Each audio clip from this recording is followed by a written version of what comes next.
యోబు గ్రంథం నుంచి 11వ అధ్యాయము 16వ వచనము 17వ వచనము 18వ వచనం 3 వచనాలు. నిశ్చయముగా నీ దుర్దశను నీవు మరిచెదవు, దాటిపోయిన వారు నీటిని జ్ఞాపకము చేసుకున్నట్లు నీవు దానిని జ్ఞాపకము చేసుకొందువు.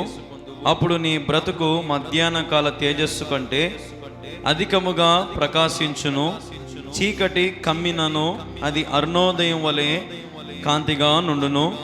నమ్మకమునకు ఆస్పాదమును కలుగును గనుక నీవు ధైర్యముగా ఉందువు. నీ ఇంటిని నీవు పరిశోధించి సురక్షితముగా పండుకొందువు. దేవునికి మహిమ కలుగును గాక. హల్లెలూయా. ఈ సమయంలో మీకు 5 భాగాలు నేను విడదీసి చెప్తున్నాను, చూడండి. మొదటి భాగము 16వ వచనమును మనం చదివినట్లుగా, నిశ్చయముగా నీ దుర్దశను నీవు మరిచెదవు. నిశ్చయముగా నీవు నీ దుర్దశను మరిచెదవు. రెండవది 17వ వచనంలో గమనిస్తే, నీ బ్రతుకు ప్రకాశించును. మొదటిదేంది? నిశ్చయముగా నీ దుర్దశను నీవు మరిచెదవు. రెండవది వచ్చేసి నీ బ్రతుకు ప్రకాశించును. చెప్పండి, రెండోది ఏంది? నీ బ్రతుకు ప్రకాశించును. మూడవది అదే వచనములోనే, చీకటి కమ్మినను అరుణోదయము వలె కాంతిగా నుండును. మూడవది. 4వ భాగము అదే వచనములోనే, నీవు ధైర్యముగా ఉందువు. ఒక్క వచనంలోనే ఎన్ని భాగాలు తీసినా నేను చెప్పండి? 3 భాగాలు తీసిన ఒక్క వచనములోనే. 17వ వచనములోనే 3 భాగాలు. 16వ వచనములు ఎన్ని భాగాలు తీసినా ఒక్క భాగమే. చివరిగా 18వ వచనం మనం గమనిస్తే, చివరి భాగం 5వ భాగం, సురక్షితముగా పండుకొనేదవు. సురక్షితముగా పండుకొనేదవు. దేవునికి మహిమ కలుగును గాక. చేతుల పైకి చెప్దాం, హల్లెలూయా. 5 వచనాలు, 5 భాగాలు మనం గమనిస్తే, ఈ రోజున దేవుడు నీతో నాతో కూడా ఇవే వచనాలు మాట్లాడతా. నేను ఈ 5 భాగాలు ఎందుకు తీసినానంటే, యోబుకే కాదు, కళ్యాణ బాబు కూడా సరిపోతాయి. నీవు నీ దుర్దశను నీవు మరిచెదవు, నీ బ్రతుకు ప్రకాశించును. చీకటి కమ్మినను ఉదయము వలె నీవు ప్రకాశించెదవు. నీవు ధైర్యముగా ఉందువు, సురక్షితముగా పండుకొనేదవు. హల్లెలూయా. ఇంతకంటే ఇంకేం కావాలి మనకి? ఇంతకంటే ఇంకా మనకేం కావాలా? సురక్షితంగా పండుకుంటామంట. చూడండి, డబ్బున్నోడు సురక్షితంగా పండుకుంటాడా? ఆస్తి అంతస్తులున్నోడు సురక్షితంగా పండుకుంటాడా?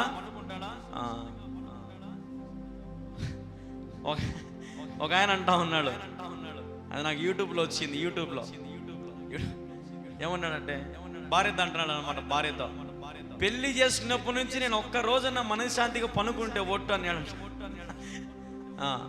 పెళ్లి చేసుకున్నప్పటి నుంచి భార్యతో ఒక్కరోజు కూడా సంతోషం లేదంట, సురక్షితం లేదంట, ప్రతిరోజు టెన్షనే. ఒకడు తాగుపోతూ భర్త అంటున్నాడంట. ఏమనంటే, ఏరా ఎందుకు తాగుతావు అంటే, మా భార్య నా మాట వినదు అని అన్నాడంట. సరే, ఎందుకు నీ మాట వినదు అంటే అతను అంటా ఉన్నాడు, నేను చెప్పింది చేయదు, నేను చెప్పింది వినదు, నా మాట వినదు, నా మాటకు లోబడదు, అది ఇది ఆయన చెప్తా ఉన్నాడు. అయితే అప్పుడు ఆ వ్యక్తికి వాళ్ళ భార్య చెప్పింది అన్నమాట. ఏమని చెప్పిందంటే, అవన్నీ సరేలే, రేపు కథ ఎట్ట, రేపు డబ్బులు తీసుకుంటారా అనిందంట. మళ్ళా ఏమనిందంట, రేపు డబ్బులు తీసుకుంటారా ఇంక రేపటికి. అంటే వీడు తాగినా కానీ కొంతమంది భార్యలు పిక్క తింటారన్నమాటగా. సంతోషంగా ఉన్నీరు, నెమ్మదిగా ఉన్నీరు కదా. ఈ రోజున నిజంగా మనకు ఆస్తి ఉన్నా, అంతస్తులు ఉన్నా, కులం ఉన్నా, మతం ఉన్నా, లేదంటే కుటుంబం ఉన్నా, ఎన్ని ఉన్నా, ఏమీ లేకపోయినా మనము సురక్షితముగా పండుకోలేకపోతా ఉన్నాం. మన బ్రతుకు ప్రకాశించడంలా, చీకటి కమ్మినను నీ బ్రతుకు కాంతిగా ఉండడంలే. చీకటిలో మునిగిపోతా ఉన్నాం. మనము చీకటిలో వెలుగు మనం ప్రకాశించలేకపోతా ఉన్నాం. ఇక్కడ దేవుడు యోబుకు చేస్తున్నటువంటి మాటలు ఇవన్నీ, మాట్లాడుతున్న మాటలు ఇవన్నీ, నీ దుర్దశను నీవు మరచెదవు. హల్లెలూయా, బిగ్గరగా హల్లెలూయా. ఈరోజు నేను దేవునితో అంటున్నాడు, నీ దుర్దశ నీవు మరిచెదవు. మర్చిపోవాలా నీ దుర్దశలన్నీ? ఎవరి ద్వారా మరుపు వస్తుంది? ఎవరి ద్వారా మనం మర్చిపోగలుగుతాము? ఇప్పుడు ఉదాహరణకి ఎవరన్నా నీ పక్కన భుజం మీద చెయ్యేసి, సరే నేను ఉండలే బా, నువ్వు మర్చిపోవాకు, మర్చిపోలే అని నేను చూసుకుంటలే అన్నాడు అనుకో, నిజంగా మనం మర్చిపోయి పనుకుంటామా? వాడు ముఖం వాడు ఏడ చూసుకుంటాడు, వాడు మధ్యలో పారిపోతాడు, మన తిప్పలు మనం మడాలని చచ్చిపోతుంటాం మనం కదా. కానీ ఇక్కడ దేవుడు చూడండి ఎంత బాగా చెప్తున్నాడో, నీ దుర్దశను నీవు మరచెదవు. అంటే నీ దుర్దశలన్నీ ఎవరికి తెలుసు? ఇప్పుడు దేవునికి తెలుసు. నీ బాధలు దేవునికి తెలుసు, నీ కష్టము దేవునికి తెలుసు, నీ దుర్దశ అంతా దేవునికి తెలుసు. ఆయన మర్చిపోయేట చేస్తాడంట. నిన్ను ప్రకాశనవంతమైన తేజస్సుతో నింపుతాడంట, కాంతితో నింపుతాడంట ఆయన. అలనాడు మాట్లాడిన దేవుడు నేటికి మాట్లాడుతూ ఉన్నాడు, అది నీ కోసమే. హల్లెలూయా. నువ్వు ధైర్యంగా ఉండాలంట. ఎట్లుండాలంట? అపనమ్మకం పెట్టుకోకూడదు. నువ్వు దేవుడు నా దుర్దశను మర్చిపోమని. హల్లెలూయా, హల్లెలూయా. మనం ధైర్యంగా ఉండాలి. ఎట్లుండాలి? మనము దేవుని మీద భారం వేసి ధైర్యంగా ఉంటే మన దుర్దశలన్నీ ఆయన మనకు మర్చిపోయి చేస్తాడు, సహాయం చేస్తాడు. యోబు పరిస్థితి మనం గమనిస్తే, సమస్తం కోల్పోయినప్పటికీ, శరీరం అంతా వ్యాధితో రోగముతో నిన్నప్పటికీ కూడా, భార్య వేధించినప్పటికీ కూడా, భార్య తిట్టినప్పటికీ కూడా దేవుని చేతిని యోబు విడిచిపెట్టలా. యోబు గురించి తన స్నేహితులు ఎలుగెత్తి ప్రార్థన చేసినారు యోబు కోసం. చూసారా? ఒక భక్తిపరుని కోసము నిజంగా దేవుడు ఏమైనా చేస్తాడు.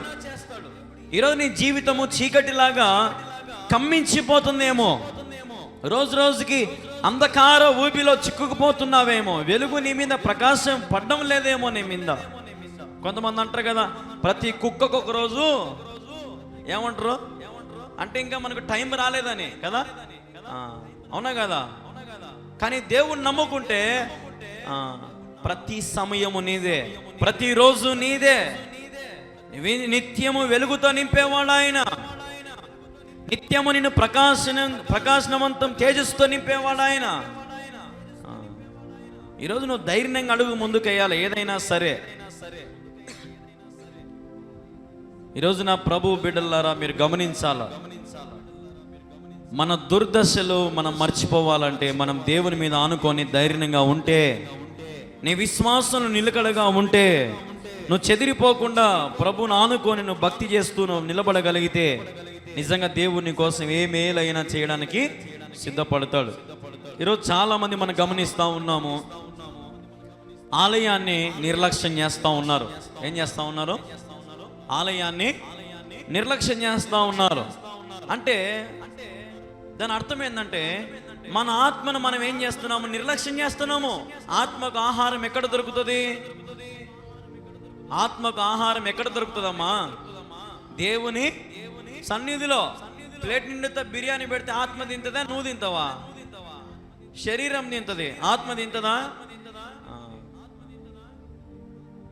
ఈరోజు నీ ఆత్మకు ఆహారం కావాలంటే దేవుని ఆలయంలో ఉండాలి. కానీ ఈరోజు నువ్వు ఆలయానికి రాకుండా నువ్వు నిర్లక్ష్యం చేస్తూ ఉన్నావు కాబట్టి నీ ఆత్మీయత స్థితి కూడా దిగజారిపోతా ఉంది రోజు రోజుకి. ధైర్యం లేదు నీ దగ్గర. నీ దుర్దశలన్నీ మర్చిపోవడం కాదు, ఎక్కువైపోతున్నాయి. కష్టాలు రోజు రోజుకి, వ్యాధులు రోజు రోజుకి, అనుకోకుండా ఆపరేషన్లు, అనుకోకుండా వ్యాధులు, అనుకోకుండా అప్పులు, అనుకోకుండా నానా విధమైన సమస్యలన్నీ మన మీదకి ముంచుకొస్తా ఉన్నాయి. ఎందుకంటే నువ్వు నీ ఆత్మీయత స్థితిలో నువ్వు నిలబడలేకపోతా ఉన్నావు. దేవుడేమో నీ బ్రతుకు నేను ప్రకాశనిస్తానంటా ఉన్నాడు. అంటున్నాడు అనలేదా? మరి ఈరోజు మన బ్రతుకు ప్రకాశించబడాలంటే మరి మనం వెలుగు కిందికి రావాలి కదా. ఇప్పుడు ఒక మనం బండిలో పోయేటప్పుడు మన బండికి లైట్ ఫెయిల్ అయింది అనుకో, అర్ధరాత్రి మనకు రోడ్డు ఏమైనా కనపడుతుందా? అంటే మనకి ఇప్పుడు మన ముందర ఏం పడాలా? మనకు లైట్ పడాలా. గమ్యం చేరుకోవాలంటే మన ముందర ఏం పడాలా? ఈ చీకటి, ఈ రాత్రి, ఇదంతా కూడా నేను మీకు ఏం చెప్తున్నానంటే ఇది ఒక పాపం అనుకోండి, పాప లోకం అనుకోండి, మాయ లోకం అనుకోండి. అయితే యేసయ్య ఎప్పుడైతే నీ ముందర నడుస్తాడో, యేసయ్య వెలుగు ఎప్పుడైతే నీ మీద ప్రకాశించబడుతుందో, నిజంగా నీ స్థితి, నీ బ్రతుకు దేవుడు తారుమారు చేస్తాడు. చీకటి కమ్మినను అరుణోదయము వలె ఎటుంటదంట? నీ బ్రతుకు చీకటితో నిండిన, అంటే అన్ని కష్టాలతో, వ్యాధులతో, బాధలతో నిండిన దేవుడు ఏం చేస్తాడంట? నీకు ఒక వెలుగు నింపుతాడు, కాంతితో నింపుతాడంట. అంటే ఒక ఆశా కిరణం, ఆశా జ్యోతిగా నిలబడతాను నీకు. నువ్వు నిండా మునిగిపోయినా యేసయ్యా అంటే చాలు, నీ ముఖములో చిరునవ్వు నింపడానికనే సిద్ధంగా ఉన్నాడు. ఈరోజు కష్టాల్లో ప్రభుని స్తుతించలేకపోతా ఉన్నాం, కష్టాల్లో ప్రభుని ఆరాధించలేకపోతా ఉన్నాం. పరిశుద్ధులతో సహవాసం దూరం చేసుకుంటా ఉన్నారు ఈరోజు చాలా మంది. ఆలయానికి నిర్లక్ష్యత, ఆత్మీయ స్థితికి నిర్లక్ష్యము, సహవాసానికి, పరిశుద్ధుల సహవాసానికి దూరము. దేనికి దగ్గరెత్తినాడని అర్థము? పాపానికి దగ్గరెత్తినాడని అర్థము. పాప స్నేహితులు, పాప సహవాసాలు కదా. అందుకే దేవుడు క్లారిటీగా చెప్పినాడు, నీతిమంతుల సభలో పాపులు నిలువరు. హల్లెలూయా. నీతిమంతుల సభలో పాపులు నిలవలేరు. కానీ ఎవరైతే వారి వారి పాపములు ఒప్పుకొని విడిచిపెట్టి పశ్చాత్తాపడి ప్రభు సన్నిధికి వస్తారో వారిని దేవుడు ఏం చేస్తున్నాడు? నీతిమంతులుగా మారుస్తాను అన్నాడు ఆయన. హల్లెలూయా. నువ్వు ప్రభువుకి సమీపంగా ఉండాలా, అప్పుడు నువ్వు వెలిగించబడతావు. ఇది గుర్తుపెట్టుకో. ఇప్పుడు ఒక క్యాండిల్ ఇది ఉందనుకోండి అమ్మా, క్యాండిల్ నా చేతిలో ఉంది, అగ్గిపెట్టి ఈ చేతిలో ఉంది. ఏం చేయాలి నేను?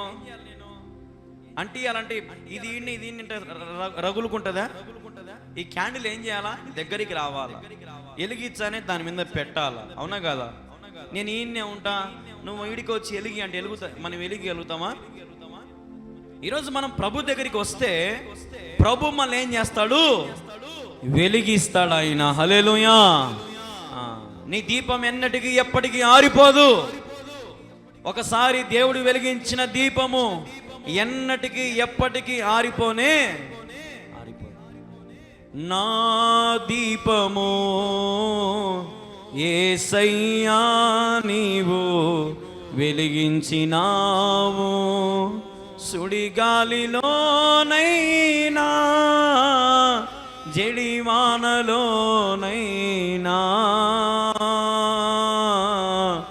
ఆరిపోదులే నీవు వెలిగించిన దీపము. నీవు వెలిగించిన దీపము, నీవు వెలిగించిన దీపము. హల్లెలూయా. గాలి వానలైనా చూడండి, ఏ స్థితి వచ్చినా సరే దీపం ఏమవుతుందంట? ఆరిపోదంట. ఎందుకు? అది ఎవరు వెలిగించిన దీపము? యేసయ్య వెలిగించిన, దేవుడు వెలిగించిన దీపం. ఒక వ్యక్తి మన పాపాలన్నీ మోసుకొని చచ్చిపోతేనే మనకు పాప పరిహారం దొరికింది. అది గుర్తుపెట్టుకోవాలా మనం. ఆయన ఒక కొవ్వెక్తిలా కరిగిపోయాడు. ఎందుకంటే నేను వెలిగించడానికి. ఆయన తన ప్రాణాన్ని సైతం లెక్క చేయకుండా కరిగిపోయి, విరిగిపోయి త్యాగము చేశాడు ఆయన. ఎందుకంటే నిన్ను ప్రకాశనవంతమైన తేజస్సుతో నింపడానికి, ఆయన నీ ముఖం మీద ముఖ కాంతితో ఆయన ముఖ కాంతితో నింపడానికి, నీ బ్రతుకును నింపడానికి, నీ స్థితిని మార్చడానికి, నీ స్థాయిని మార్చడానికి, నీ దుర్దశను మర్చిపోవడానికి దేవుడు ఎంతగానో ప్రయాసపడతా ఉన్నాడు. కనుక్కుంటున్నావా? ఈరోజు నిజంగా చాలా మంది కనుక్కోలేకపోతా ఉన్నారు కదా, అవునా కదా? కనుక్కోలేకపోతున్నారు. ఒరే నా బతికేంది ఇట్లా పడిపోతాననే, ఏం తప్పు చేసినా నేను? ఒకప్పుడు నా చేతి నిండుతో ఎన్నో పనులు ఉన్నాయి, ఒకప్పుడు నేను 5 పనులు 10 పనులు చేసేవాడిని, ఇప్పుడు ఏమైంది? నాకు పనులు లేవు, ఎవరు నన్ను పిలుచుకోవడం లేదే. నా కుటుంబం లేని అప్పుల సమస్యలు ఏంది, నా కుటుంబంలో వ్యాధులు, రోగాలు, బాధలు అని మనుషులు కనుక్కోవడంలా. ఇది దేవుని కోపము, ఇది దేవుని ఉగ్రత అని తెలుసుకోవడంలా. పోతున్నారంతే. ఏ రోడ్డుకు పోతే ఆ రోడ్డుకు, ఏ గాలికి పోతే ఆ గాలికి పోతుందంటే పోతుంది, బతుకంతే. సంతోషం లేదు, సురక్షితమైనటువంటి నిద్ర లేదు ఈ రోజున మనకి. ఈ రోజున మనం సురక్షితంగా పండుకోవాలంటే మనం ఆయన రక్షణ వలయంలో, అంటే ఆయన కాంపౌండ్లో మనం ఉండాలి. ఎక్కడున్నాలి మనము? ఆయన కాంపౌండ్లో ఉండాలి. ఆయన వేసిన ఒక ప్రకారము, ఆ ప్రకారంలో మనం నివసిస్తే మనకి ఏ అపాయము, ఏ తెగులు, ఏ వ్యాధి, ఏ సమస్యలు రావు మనకు. కానీ మనుషుడు కనుక్కోలేకున్నాడు. ఒకప్పుడు నేను బాగా అన్ని చేసేవాడిని, ఇప్పుడు నాకు ఏమైంది, నా మీద దేవుడు కోపం చూపిస్తున్నాడు అని చెప్పి మందిరానికి వచ్చి రక్షణ, మారు మనసు, బాప్తీసం పొంది చెడు అలవాట్లన్నీ మానుకొని దేవుని పని భుజం మీద పెట్టుకోవాలా అని ఆశ లేదు ఈ రోజున. ఏం ఆశ ఉందంటే ఒకటే, ఈరోజు డబ్బులు సంపాదించుకున్నానా, తిన్నానా, తాగినానా, తిరిగినానా, ఇంట్లో ఏమైనా ఇచ్చినానా, మళ్ళీ రేపు పరిగెత్తా పోదామా, అంతే. నా దేవునికి నేనేం చేయగలిగాను? దేవుని ఆలయానికి వెళ్ళగలుగుతున్నానా? నా ఆత్మకి నేను ఆహారం ఇస్తున్నానా? చర్చిలకు వెళ్ళి రోజే మోకాళ్ళంగి ప్రార్థన చేసుకుంటున్నానా? ఒక పాట పాడుతున్నానా అనే ఆలోచన లేదు ఈరోజు మనిషికి. ఎట్లా నువ్వు ప్రకాశించబడతావు మరి? ఎట్లా నీ బ్రతుకు వెలిగింపబడుతుంది మరి? ఆలోచన చేయాలి. ఈ రోజున దేవుని సన్నిధిలో నేను చెప్పగలను, ఈ కాలంలో నిజంగా ఒక ఇల్లు కట్టుకోవాలంటే కట్టుకోలేకుండా, అవునా కాదమ్మా? అట్లాంటిది మనం ఇంత పెద్ద మందిరం కడుతున్నామంటే, నా కాడ ఏమన్నా ఉద్యోగం వస్తున్నా, పోనీ మా నాయన ఏమన్నా నాకు ఇచ్చన్నాడా, పోనీ నాకు ఎవరు ఏం చేస్తున్నారమ్మా? ఆకాశం నుంచి దేవుడు తన బిడ్డలను ప్రేరేపించి ఎవరో ఎక్కడో ఒక మూల నుంచి 500, 1000 ప్రతి ఒక్కరి దేవుడు పంపిస్తా ఉంటే ఈరోజు ఈ మందిరం ఈ స్థితికి జరుగుతూ ఉంది. దగ్గర 30-40 ట్రాక్టర్లు ఇసుక, అంటే దగ్గర 50-60 వేల రూపాయల డబ్బు ఎక్కడి నుంచి వచ్చిందో, ఎలా ఇచ్చినానో నాకే తెలియదు ఒక్కొక్కసారి. చూడండి, అంటే నేను చెప్పేది ఏంటంటే, నువ్వు దేవుని కోసం బ్రతికితే ఆయన నిన్ను ప్రకాశనవంతమైన తేజస్సుతో నింపుతాడు ఆయన. హల్లెలూయా. మనుషులు ఆశ్చర్యపోతారు నిన్ను చూసి. ఒక అబ్బాయి అడిగినాడు నన్ను, ఇసుకే తీసుకొని వచ్చినాక ఒక అబ్బాయి నన్ను అడిగినాడు, అన్న ఇంత చేస్తున్నావే, నీకు డబ్బులు ఏమన్నా ఫారెన్ ఫండ్స్ ఏమన్నా వస్తాయా, లేదంటే ఎవరు నీకు ఇచ్చేటోళ్ళు ఉన్నారా? నాయన ఎవరు ఇచ్చేటోళ్ళు నాయన? సరే ఏమన్నా పత్రాలు రాసిన ఊర్లో ఏమన్నా అందరికి పంచి చందాలు ఏమన్నా వేసుకునేవా అన్న?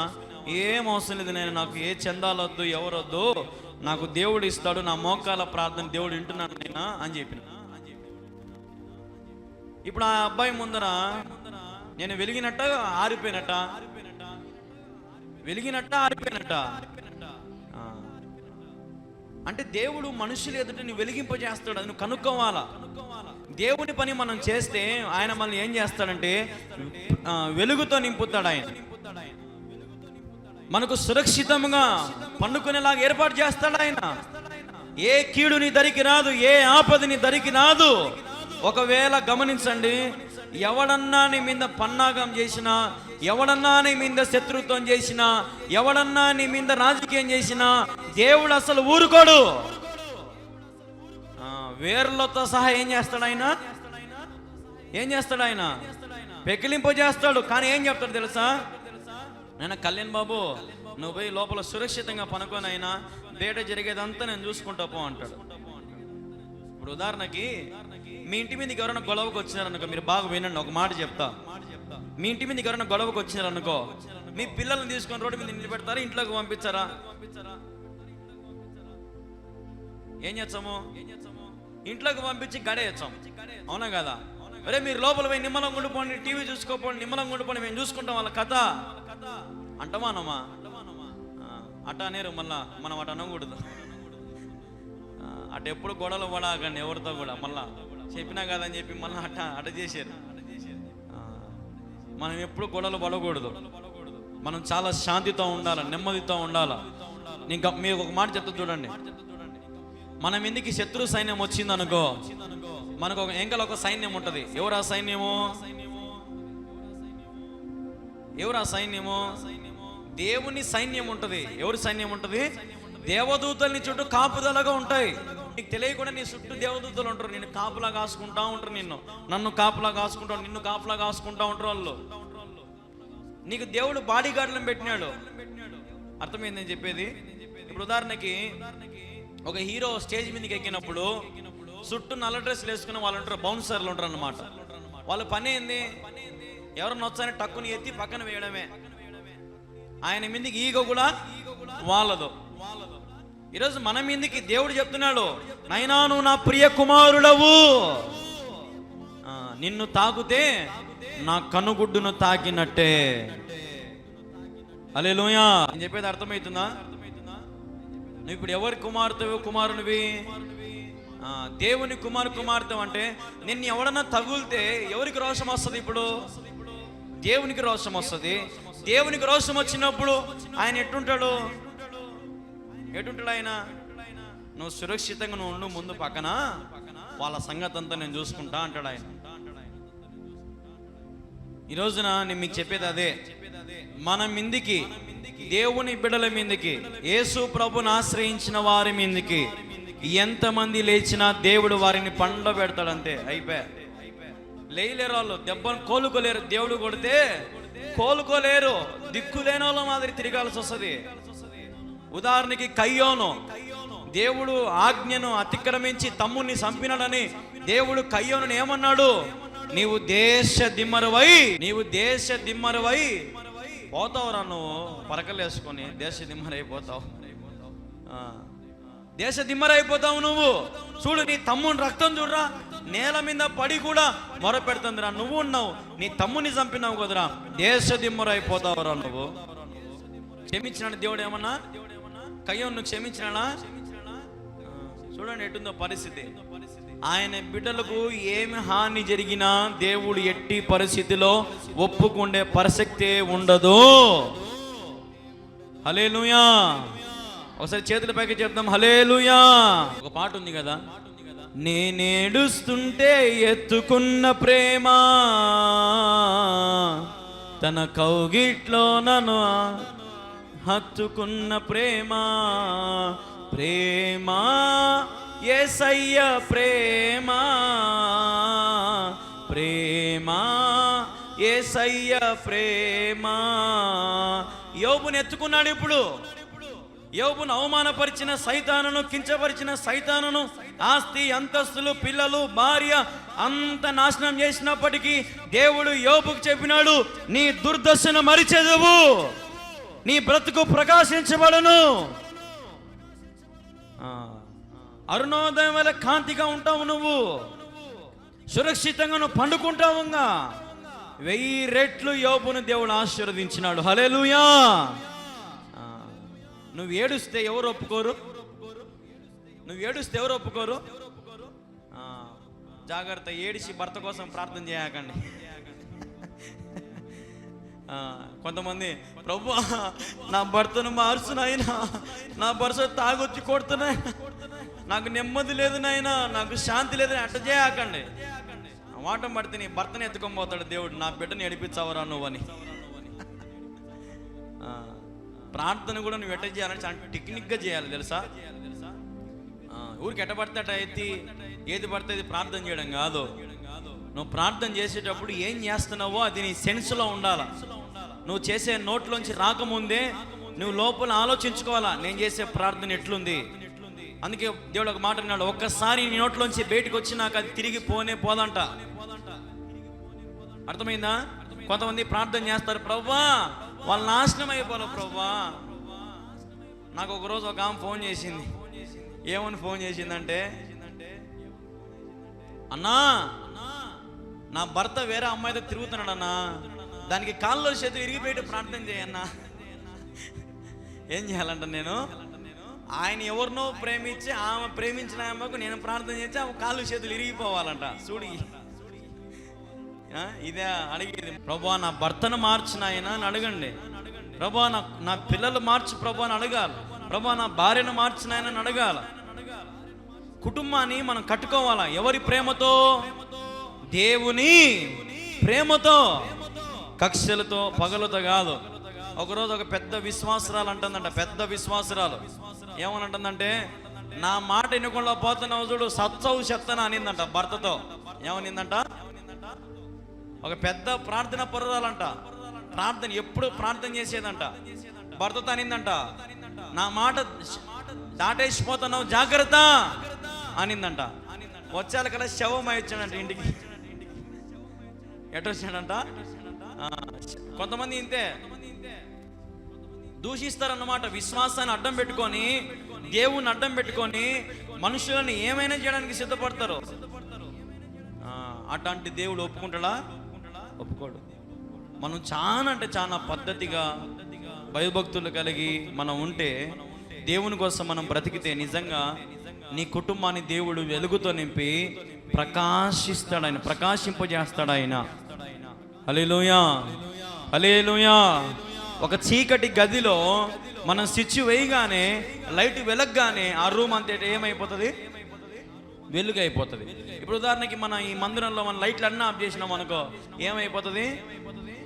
నేనైతే ఎత్తుక్కోవాల్సి వస్తుంది, కళ్ళు కానరావు కాబట్టి సక్రమంగా. ఎక్కడున్నారు, ఏడున్నారు, ఈ ఆడున్నారు అని ఎత్తుక్కోవాల్సి వస్తుంది, గుడ్డోళ్ళ మాదిరి కదా. అదే లైట్లు అన్నీ ఉంటే,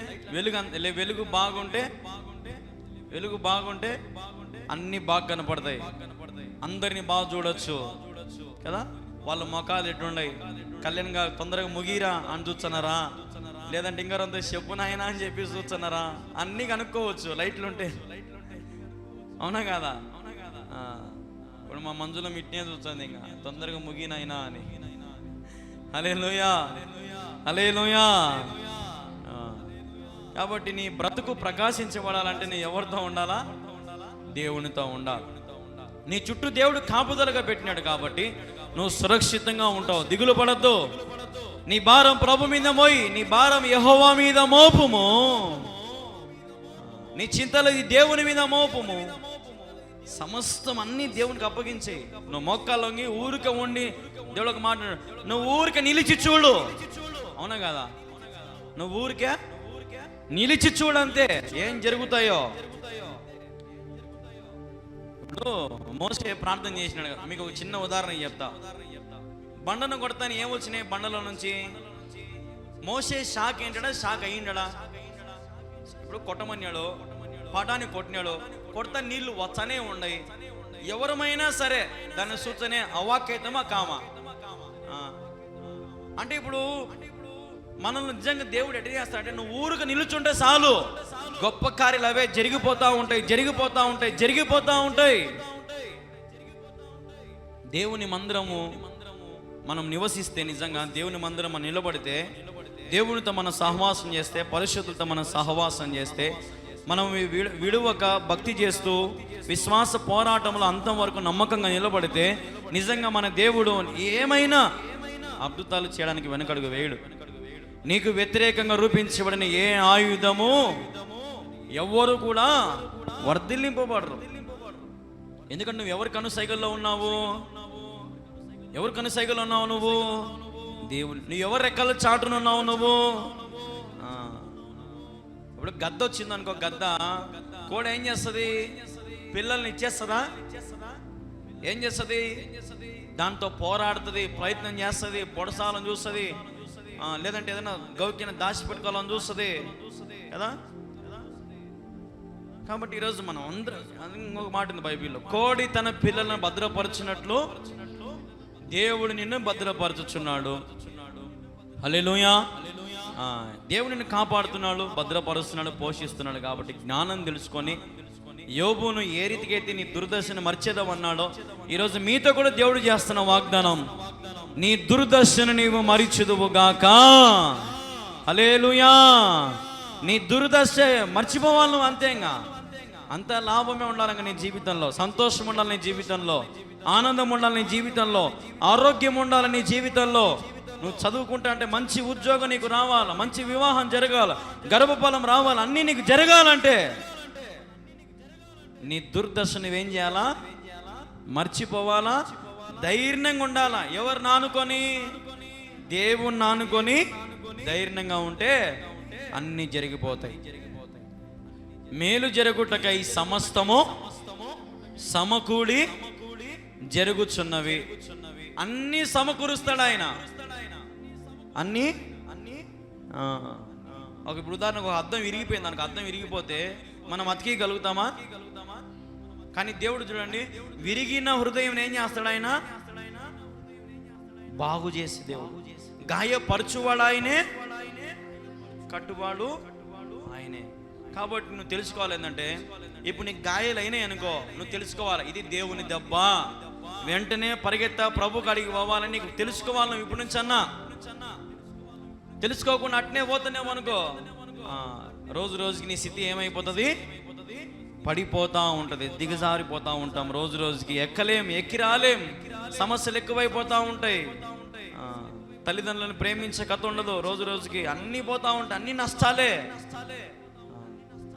వెంటనే జ్ఞానముగా తెలుసుకొని నీ బిడ్డల గురించి నువ్వు ప్రార్థన చేయి, నీకున్న సమస్యల గురించి ప్రార్థన చేయి. సురక్షితంగా నువ్వు పండుకోవాలనుకుంటున్నావా? అయితే దేవుని ద్వారానే. నేనైతే నిజంగా సురక్షితంగా అనుకుంటా, హ్యాపీగా ప్రభు సన్నిధిలో ఉన్నా నేను. నాకు ప్రభువే సహాయకుడు, ప్రభువే నాకు ఉపకారి, ప్రభువే నాకు అన్ని సహాయం చేసేవాడు ఆయనే, నా ఆకలి తీర్చేవాడు ఆయనే. సమస్తం నా కుటుంబాన్ని పోషించి, మందిరాన్ని పోషించి, కావలసినవన్నీ ఇస్తున్నటువంటి దేవుడే. అయితే నేను ఒక్కటే ప్రభుకు చెప్పుకుని ఏం చెప్పిన అంటే, ప్రభు నేను సత్యంత వరకు నీకు నేను నమ్మకంగా ఉంటాను. నేను దేనికి నాకే వద్దు, నువ్వు ఇస్తే తీసుకుంటా, లేదంటే గమ్మున ఉంటా, అంతే. దేవుని బిడ్డలారా, ప్రభు మనుషుల మధ్యలో నిన్ను వెలిగింపజేస్తాడు.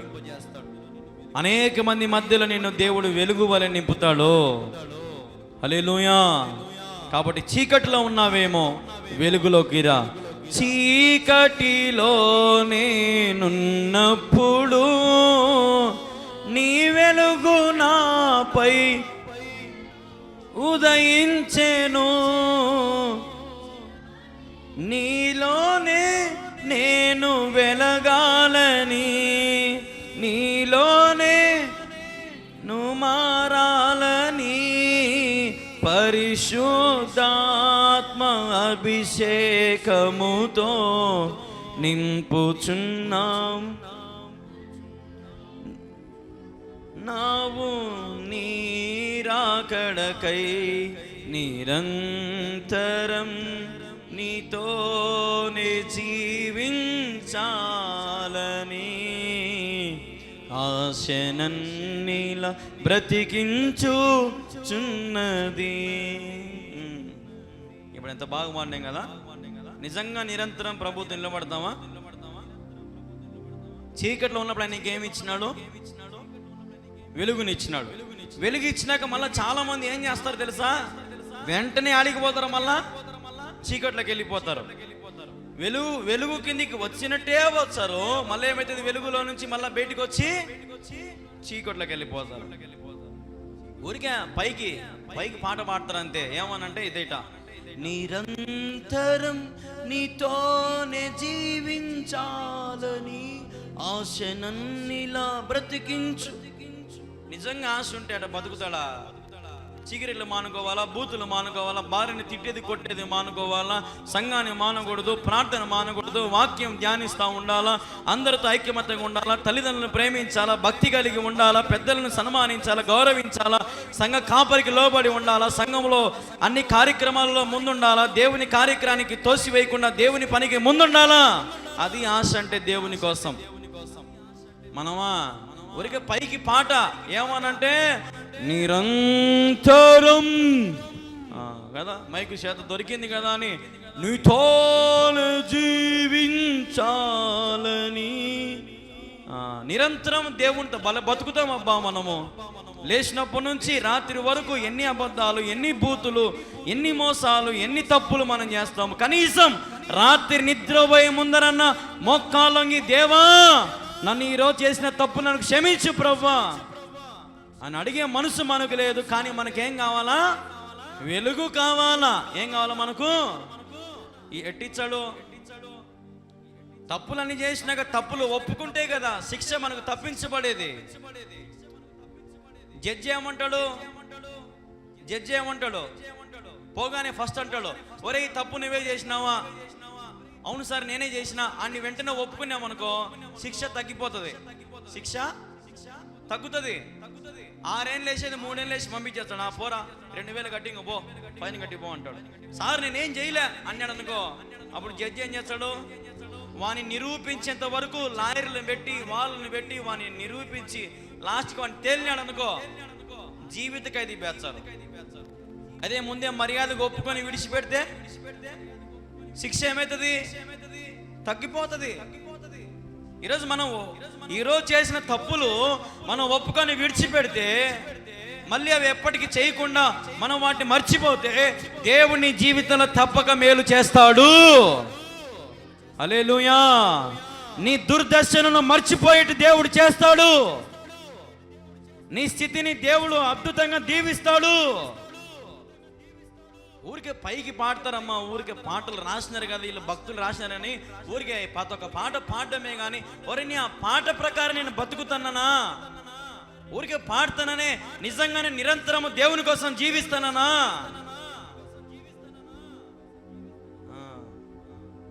నూతన గీతము నే పాడేదా అంటాం. నిజంగా మన బతుకు నూతనంగా ఉంటుందా? నీవుంటే నాకు చాలు యేసయ్య అంటాము. యాడ ఉన్నాడు ఆయన నీకు ప్రతిసారి? ఎన్ని పాటలు మనం పాడతామో కదా. అన్ని బాధలన్నీ వచ్చినాయనుకో, కష్టాలన్నీ వచ్చినాయనుకో, అప్పుడు ఒక పాట పాడతారు. ఏం తెలుసా? ఏం పాట పాడతారు తెలుసా? దావీదు కుమారుడా నన్ను దాటిపోకయ్యా. ఎందుకు దాటిపోతే ఏమవుతుంది? నేను కుక్క సాగు చచ్చాను ఆయన నువ్వు దాటిపోతే. నేను చెప్పేది అర్థమైందా? కష్టాలన్నీ మిన్నమన్నప్పుడు ఏమంటాము? దావీదు కుమారుడా నా చెయ్యి ఇడిచినావా, నన్ను దాటిపోవాకు నాయనా, నేను కుంటిదానిని గుడ్డివాడను, నాకేమి తెలియదు నాయనా, లోకమంతా చూసి మోసపోయినా నాయనా, ఎవరూ లేక ఒంటరిదాని అయిపోయినా నాయన. ఏం అందరూ ఉన్నప్పుడు ప్రభు కాడికి రావచ్చు కదా, నేను ఎవడొద్దన్నాడు? అందరూ ఉన్నప్పుడు ప్రభు కాడికి రావచ్చు కదా. అందరూ ఉన్నప్పుడు వచ్చామా మనము? డబ్బు ఉన్నప్పుడు ప్రభు దగ్గరకు వస్తామా? పలుకుబడి ఉన్నప్పుడు ప్రభు దగ్గరకు వస్తామా? మంచి యవ్వనం ఉంటుంది, బాగా యవ్వనం 10 ఏళ్ళ నుంచి 30 ఏళ్ళ వరకు మంచి యవ్వనం ఉంటుంది. యవ్వనం ఉన్నప్పుడు చర్చికి పోదామని ఆశ ఉంటుందా? ముస్సిల వయసు వచ్చినాక చర్చికి వచ్చారు. మేము వచ్చాము సుమార్తె కంటే ఏం చేస్తాం? వణుకుతా గడగడ వణుకుతా ఏం సేవ చేస్తాం మనము? ఊరికి పైకి పాటలు అంతే, పైకి పాడడం కాదు. ఉదాహరణకి నేను ఈ ఊరికి వచ్చిన కొత్తలో మన సామయ్య తాత, మార్టిన్ బాబు తాత ఎప్పుడు ఒక పాట పాడేవాడు. నా చిన్నప్పటి నుంచి ఎప్పుడైనా ఊరికి వచ్చినప్పుడల్లా ఏం పాట? పరిశుద్ధ పరిశుద్ధ పరిశుద్ధ ప్రభువా వరదూతాలైనా నిన్వర్ణింపగలరా. ఏమంటాం ఆయనను? పరిశుద్ధ పరిశుద్ధ. ఏ నోటితో? ఆకేసుకునే నోటితోనే, తాగే నోటితోనే, బూతులు మాట్లాడే నోటితోనే ఆయన ఏం చేస్తాం మనము? మళ్ళా పరిశుద్ధుడు పరిశుద్ధుడు పరిశుద్ధుడు. ఏంది ఇది? ఇదేం భక్తి? ఏం పాడుతున్నావు నువ్వు? నువ్వు పాడుతా ఉంటే అసలు నీ ముందు నీ స్థితి ఎట్లుంది? నీ కృప తప్ప వేరొకటి లేదయ్యా, నీ మనసులో నేనుంటే చాలయ్యా. నిజంగా అంటావా? రొంచేపు నాకు ఆశరిచి చర్చి లేకపోతే ఇంట్లో, లేదంటే బీరవాకాల కుటుంబ ప్రార్థన. ఏంది ఇదే మన నీ కృప తప్ప వేరొకటి లేదయ్యా? ఏంది నువ్వు పాడుతున్నావు? పాటలు పాడుతున్నావు కానీ నువ్వు ఎట్టు ఉండవు? పాట తగ్గట్టుగా నువ్వు ఉన్నావా? బైబిల్ ప్రకారంగా మనం ఉన్నామా? రేపు దేవునికి లెక్క చెప్పాల్సిన రోజు రాబోతా ఉంది. అతి త్వరలో దేవుడు రాబోతా ఉన్నాడు. మేఘారుడిగా, మేఘాల మీద ఆయన రాబోతా ఉన్నాడు తన సైన్యముతో. జాగ్రత్త సుమి. ఈరోజు మనం ఎలాగున్నాం? దేవుడేమో నిన్ను వెలిగిస్తా అంటున్నాడు, ప్రకాశింపజేస్తా అంటున్నాడు, నీ దుర్దశను మర్చిపోయి చేస్తా అంటున్నాడు. నేను చెప్పినట్టు కాకుండా దేవుని చెప్పిన మాటన్నా విని అన్నీ వదులుకొని చేత బైబిల్లో పట్టుకొని దేవుని స్తుతించు. స్తుతించు, స్తుతించు ప్రభు యేసునే స్తుతించు. ఎవరిని స్తుతించాలా? దేవుని స్తుతించు. నీ బ్రతుకు మారితే అదొక స్తుతి, నీ జీవితం మారితే అదొక స్తుతి, నీ బిడ్డలు మారితే స్తుతి, నీ భర్త మారితే స్తుతి, ఉద్యోగం వస్తే స్తుతి, గర్భఫలం వస్తే స్తుతి, అన్నీ వస్తే స్తుతి చేయాలి దేవునికి, స్తుతి చెల్లించాలి దేవునికి. మనమా ప్రార్థన చేసుకునేది ఒక పాస్టర్తో, పోయేది ఇంకొక సంఘానికి, మేలులన్నీ పొందేది ఒక సేవకునితో ఒక సంఘములో, పోయేది యాడుకో ఎక్కడికో, ఏ అమలాపురానికో కొండకో యాడుకో పోతాం మనము. ఏంది నీ భక్తి? ఏది ప్రిస్టేజ్ మనకి ఎక్కువ? దేవుని కంటే మనం తగ్గించుకోవాలా. తన్ను తాను తగ్గించబడిన వాడు హెచ్చింపబడును. నేను ఎల్లప్పుడూ యెహోవాను సన్నుతించేదన్. పాడండి. సన్నుతించేదన్ నిత్యము ఆయన కీర్తి. నిత్యము ఆయన కీర్తి నా నోట ఉంటుందంట. నిజంగా నిత్యము మన నోట ఆయన కీర్తనలు ఉంటానయ్యా. ఏమ్మా, నిత్యము ఆయన కీర్తన మన నోటలో ఉంటానయ్యా. మళ్ళా ఊరికి నేను ఎల్లప్పుడూ యెహోవాను సన్నుతించేదన్. ఎల్లప్పుడంట, ఎల్లప్పుడూ. మనం ఏం భక్తి చేస్తున్నామమ్మా? మనము భక్తులేమో కష్టపడి పాటలు రాసి వదిలింటే మనం మారాలని, ఊరికే మారనోడు అదే పాట, మారినోడు అదే పాటలే. దేవుళ్ళో బలపడినోడు అయ్యే పాటలు, బలపడనోడు ఆ పాటలే. వాక్యం అదే. ఒక భయం లేదు. నిజంగా దేవుడు అంటే భయం లేదు, భక్తి లేదు, దేవుని పని చేయాలని ఆశ లేదు, సేవ చేయాలని ఆశ లేదు. జాగ్రత్త, లెక్క చెప్పాల్సిన రోజులు రాబోతా ఉన్నాయి. నోవాహు కాలంలో నోవా పడవ కడతా ఉంటే ఏ ఒక్కరు రాలే నోవాహుకు పడవ కట్టడానికి. నోవాహు భార్య, నోవాహు కొడుకులు, నోవాహు కోడలే పడవను కట్టినారు. దేవుడు వారినే బతికించినాడు. ఈ రోజున ఒక్కొక్కసారి దేవుని పని చూస్తే నాకు భలే బాధ వేస్తాడు. ప్రభువా నన్ను క్షమించిన ఆయన, నీ పని సక్రమంగా చేయలేకపోతున్నాము అని. ముందుకు వస్తారు దేవుని పని చేయనీకి, పూర్తి చేయలేరు. దేవుని పని మనం ఎప్పుడు నిర్లక్ష్యం చేస్తామో దేవుడు మనం కూడా ఏం చేస్తాడు? నిర్లక్ష్యం చేస్తాడు. లెక్క చేయడు ఆయన. నాతో ఉంటే నేను మీతో ఉంటాడంతే. ఆయనతో ఉండాలి మనం. ఆయనకేం కర్మ నీతో ఉండనీకి? ముందు నువ్వు రావాలి ఆయన కాడికి.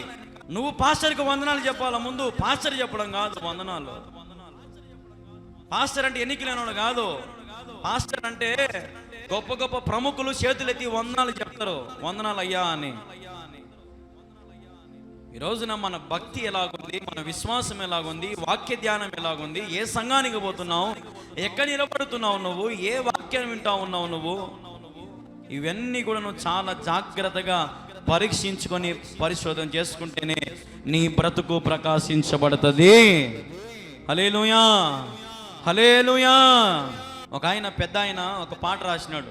ఈ మధ్య నిన్నగాక మొన్న యూట్యూబ్లో వచ్చింది. నాకు ఇంతవరకు తెలియదు ఆ పాట ఆయన రాసినాడని. యెహోవా నీ నామము ఎంతో బలమైనది, ఎంతో బలమైనది. ఆ పాట రాసింది ఆయన, ఒక ఆయన పెద్ద ఆయన, యూట్యూబ్లో ఉన్నాడు ఆయన. నిన్న సాక్ష్యం చెప్పినాడు ఆయన యూట్యూబ్లో. ఆయన అంటున్నాడు తెలుసా, ఆ పాట నేను రాసినాను ఇంతవరకు ఎవరికి తెలియదంట ఆయన రాసినాడని. ఎప్పుడో చిన్నప్పుడు రాసినట్టు ఆ పాట. ఆ పాట ఇప్పుడు ప్రతి ఒక్క చర్చిలో పాడుకుంటారు, అవునా కదా? చర్చిలో వణుకుతున్నాడు ఇప్పుడు ఇట్లా. నీ ప్రజల పక్షముగా యుద్ధము చేసిన దేవా, అగ్నిలో భయమేమి లేకుండిరి. భయమేమి లేదు. చూడండి, దేవుడు తన ప్రజల పక్షాన ఏం చేసినాడు? యుద్ధం చేసినాడు. ఈరోజు నీ పక్షాన ఏం చేస్తాడు? యుద్ధం చేస్తాడు. యుద్ధము యెహోవాదే. హల్లెలూయా. నీ జీవితంలో ఎదుర్కొంటున్న యుద్ధాలన్నీ యెహోవాకు అప్పగించేయి. యుద్ధము యెహోవాదే. నువ్వు సురక్షితంగా ఉండు. నువ్వు తలకెక్కించుకోవాక నానొక తలకాయ నొప్పంతా, నీ భారమంతా ప్రభుకిచ్చేయి. నువ్వు సురక్షితంగా ఉండు. నువ్వు వ్యాధుల్లో ఉన్నా, బాధలో ఉన్నా, రోగములో ఉన్నా, నువ్వు ఏ స్థితిలో ఉన్నా ప్రభువుకు నువ్వు దగ్గరగా ఉంటే నువ్వు దీర్ఘాయుష్యవంతుడు అవుదువుగాక. హల్లెలూయా. ఇది పొందుకున్న వాళ్ళు ఖచ్చితంగా దీర్ఘాయుష్యవంతులు అవుతారంతే. పొందుకోవాలంతే. నమ్మి నేను దీర్ఘాయుష్యవంతురాలను అవుతాను, నేను దీర్ఘాయుష్యవంతులు అవుతాను అన్న వాళ్ళు మాత్రం సరే బిగ్గరగా ఆమేన్ చెప్పండి. ఆమేన్. హల్లెలూయా. మరి జ్ఞాపకం చేసుకోండి, భక్తి చేయడం అంటే ఏదో చేసినామని చేయడం కాదు. ఎటుండాలా? నిజంగా మనం ఏం చేయాలా? భక్తి చేయాలా. ఏం చేయాలా? మనము భక్తి చేయాలా. భక్తి చేస్తేనే ఏం దొరుకుతుంది మనకు? పరలోక రాజ్యము మనము స్వతంత్రించుకోవచ్చు. దేవుడి మాటలు దీవించి ఆశీర్వదించును గాక. ప్రార్థన చేసుకుందాం. సకల ఆశీర్వాదాలకు కారణభూతులకు తండ్రి నీకు స్తోత్రం నాయన. ఇదిగో తండ్రి, ఈ సమయంలో, ఈ రాత్రికాల సమయంలో ఇంతవరకు నీ వాక్యాన్ని విని ప్రకటించే ధన్యత ప్రభా నాకు ఇచ్చినందుకు, మాకు ఇచ్చి నీకు వందనాలు, స్తోత్రాలు తండ్రి. ఇదిగో నిజంగా మేము కూడా మా జీవితాల ప్రకాశవంతమైన తేజస్సులో ఉండాలని ఆశపడుతున్నాం. మా దుర్దశలు ప్రభా మర్చిపోవాలని ఆశపడతా ఉన్నాం నాయన. ప్రభా నీ వెలుగు మా మీద కుమ్మరించు, నీ కాంతి మా మీద కుమ్మరించు, నీ బలమైన సన్నిధి మా మీద ప్రకాశమైన తేజస్సుతో నింపమని నీ సన్నిధి వేడుకుంటా ఉన్నాం. చేరిన వారిని దీవించండి, పాల్గొన్న వారిని దీవించండి. ప్రతి ఒక్కరు నీవే పేరు పేరున ఆశీర్వదించండి.